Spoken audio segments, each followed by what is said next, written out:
भारतीय वायुसेना की जाबाज विंग कमांडर जिन्होंने ऑपरेशन सिंदूर और बालाकोट जैसे ऐतिहासिक मिशनों में अपने साहस और समर्पण से देश का मान बढ़ाया, आज उसी देश में अपने पद से हटाए जाने का सामना वो कर रही हैं।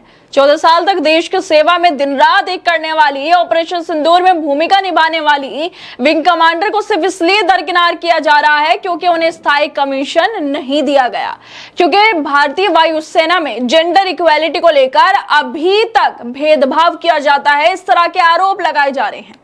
क्या यही सम्मान मिल रहा है मोदी सरकार में महिलाओं को? जो पार्टी महिला सुरक्षा के नाम पर सबसे पहले भाषण देती है, उसी पार्टी के सरकार के खिलाफ एक महिला विंग कमांडर को सुप्रीम कोर्ट जाना पड़ता है, जेंडर इक्वालिटी की बात करनी पड़ती है, सुप्रीम कोर्ट का दरवाजा खटखटाना पड़ रहा है। जो महिला विंग कमांडर देश के लिए अपनी जान जोखिम में डालती है, फिर भी सिस्टम के सामने उसे अपने हक की लड़ाई लड़नी पड़ती है। दरअसल भारतीय वायुसेना के विंग कमांडर निकिता पांडे ने अपनी सेवा को लेकर सरकार के खिलाफ सुप्रीम कोर्ट का दरवाजा खटखटाया है।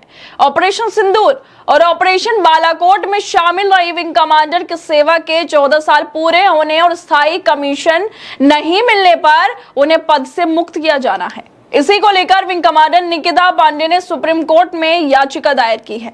इस पर सुप्रीम कोर्ट में 2 जजों की पीठ ने सुनवाई की। इस पीठ में न्यायमूर्ति सूर्यकांत और न्यायमूर्ति एनके मेनन सिंह शामिल थे। इस मामले की सुनवाई के दौरान जजों की पीठ ने विंग कमांडर निकिता पांडे की सेवा फिलहाल चालू रखने का आदेश दे दिया है। इसके साथ ही न्यायमूर्ति सूर्यकांत और न्यायमूर्ति एनके मेनन सिंह की पीठ ने केंद्र सरकार की तरफ से अदालत में पेश अतिरिक्त सॉलिसिटर जनरल ऐश्वर्या भाटी से पूछा कि विंग कमांडर निकिता पांडे को अब तक स्थायी कमीशन क्यों नहीं दिया गया है। इस पर सॉलिसिटर जनरल ऐश्वर्या भाटी ने कहा कि यह फैसला बोर्ड के मूल्यांकन के आधार पर किया जाता है, लेकिन निकिता के मामले पर विचार करने के लिए एक दूसरा समीक्षा बोर्ड तैयार किया जा रहा है। ऐश्वर्या भाटी ने आगे कहा कि निकिता ने सीधे सुप्रीम कोर्ट में याचिका दाखिल की है और यह प्रक्रिया का हिस्सा नहीं थी। ये सभी महिला अधिकारी बेहद प्रभावशाली हैं, लेकिन वायुसेना में कमीशन की एक तय प्रक्रिया है। इस प्रक्रिया के तहत कुछ अधिकारियों को 14 साल की सेवा के बाद हटाना पड़ता है। ये सुरक्षा बल की जरूरत होती है। निकिता पांडे के वकील मेनका गुरुस्वामी ने अदालत को बताया कि पांडे विशेषज्ञ फाइटर कंट्रोलर हैं। उन्होंने ऑपरेशन बालाकोट और हाल ही में हुए ऑपरेशन सिंदूर में सक्रिय भूमिका निभाई थी। उन्होंने भारतीय वायुसेना की एकीकृत कमांड और कंट्रोल सिस्टम में अपनी विशेषज्ञता से अहम योगदान दिया था, लेकिन 2019 की नीति के चलते उन्हें जबरदस्ती सेवा खत्म करनी पड़ी है, जबकि उनका अनुभव और योगदान ये दिखाता है कि वो स्थायी कमीशन की हकदार हैं। जिस विंग कमांडर ने ऑपरेशन सिंदूर में भूमिका निभाई, क्या वो स्थायी कमीशन के हकदार नहीं है? सरकार जो महिला सुरक्षा की बात करती है, जो सरकार चुनाव में महिलाओं के नाम पर वादे करती है, भाषण देती है, उस सरकार के खिलाफ विंग कमांडर को कोर्ट जाना पड़ रहा है। इस मामले को लेकर जानी मानी फोक सिंगर नेहा सिंह राठौर भी सरकार पर सवाल उठा रही हैं। वो भी ट्वीट कर रही हैं। वो लिखती हैं कि बेटियों को सरकार के खिलाफ कोर्ट क्यों जाना पड़ रहा है? सबसे गंभीर और बड़ा सवाल तो यही है कि महिला सम्मान करने वाली पार्टी के खिलाफ भारत की बेटियों को कोर्ट क्यों जाना पड़ रहा है सरकार के खिलाफ? निकिता की तरफ से सीनियर वकील मेनका गुरुस्वामी और वकील आशा शर्मा ने कोर्ट में दलील दी कि निकिता को उनकी रणनीतिक योग्यता और अनुभव के आधार पर ऑपरेशन सिंदूर के लिए चुना गया था। उन्होंने ये भी कहा कि 1992 से महिलाएं वायुसेना में शामिल हो रही हैं, लेकिन आज भी उनके पास सिर्फ एसएससी का विकल्प है, जबकि पुरुष अधिकारियों को स्थायी कमीशन का मौका मिलता है।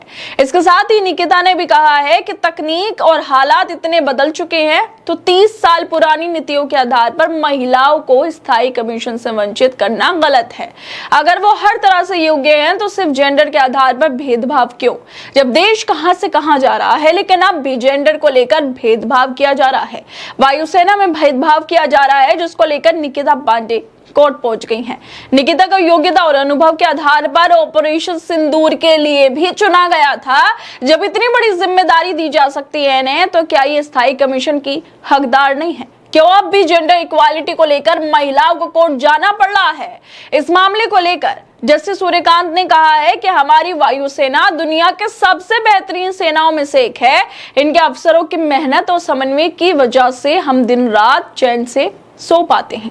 लेकिन अगर इतने काबिल अफसरों के करियर में अनिश्चितता रहेगी तो ये सेना के मनोबल के लिए अच्छा नहीं होगा। कोर्ट ने सरकार को सुझाव दिया कि एसएससी अधिकारियों के भर्ती की संख्या को स्थायी कमीशन की संभावनाओं के साथ जोड़ा जाए। कोर्ट ने यह भी कहा कि अगर आप 100 एसएससी अफसर भर्ती करते हैं तो कम से कम इतनी व्यवस्था हो कि योग्य लोगों को स्थायी कमीशन मिल सके। अगर कुछ लोग अयोग्य हो जाते हैं तो वो अलग बात है, लेकिन सिर्फ आपसी प्रतिस्पर्धा की वजह से किसी का हक नहीं छीना जा सकता है। और फिलहाल निकिता को लेकर कोर्ट ने भारतीय वायुसेना को आदेश दिया है कि निकिता को फिलहाल सेवा से हटाया नहीं जा सकता है।